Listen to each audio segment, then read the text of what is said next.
আমি রবীন্দ্রনাথ ঠাকুর।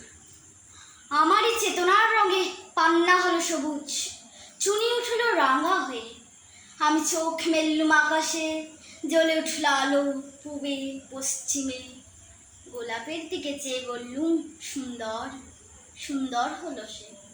তুমি বলবে এই যে তত্ত্ব কথা, এ কবির বাণী নয়। আমি বলবো এ সত্য, তাই এ কাব্য। এ আমার অহংকার, অহংকার সমস্ত মানুষের হয়ে। মানুষের অহংকার পটেই বিশ্বকর্মার বিশ্বশিল্প। তত্ত্বজ্ঞান জপ করছেন নিঃশ্বাসে প্রশ্বাসে, না না না, না পান্না না চুনি, না আলো না গোলাপ, না আমি না তুমি। ওদিকে অসীম যিনি, তিনি স্বয়ং করেছেন সাধনা মানুষের সীমানায়, তাকেই বলে আমি। সে আবির গহনে আলো আঁধারের ঘটল সঙ্গম, দেখা দিল রূপ, জেগে উঠল রস, না কখন ফুটে উঠে হলো হাঁ মায়ার মন্ত্রে, রেখার রঙে সুখে দুঃখে।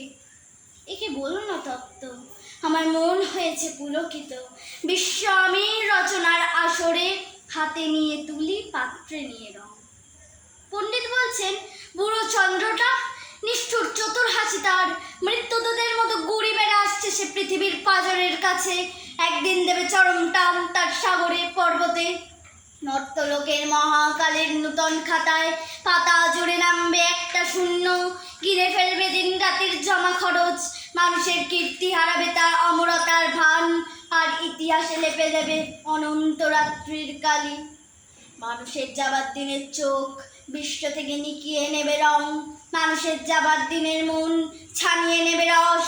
শক্তির কম্পন চলবে আকাশে আকাশে, জ্বলবে না কোথাও আলো। বিনাহীন সভায় যন্ত্রীর আঙুল নাচবে, বাজবে না সুর। সেদিন কবিত্বহীন বিধাতা একা রবেন বসে নীলিমাহীন আকাশে, ব্যক্তিত্বহারা অস্তিত্বের গণিত তত্ত্ব নিয়ে। তখন বিরাট বিশ্বভুবনে দূরে দূরান্তে অনন্ত অসংখ্য লোকে লোকান্তরে এ বাণী ধ্বনিত হবে না কোনোখানে, তুমি সুন্দর আমি ভালোবাসি। বিধাতা কি আবার বসবেন সাধনা করতে? যুগ যুগান্তর ধরে প্রলয় সন্ধ্যায় জপ করবেন, কথা কও কথা কও। বলবেন বলো তুমি সুন্দর, বলবেন বলো আমি ভালোবাসি।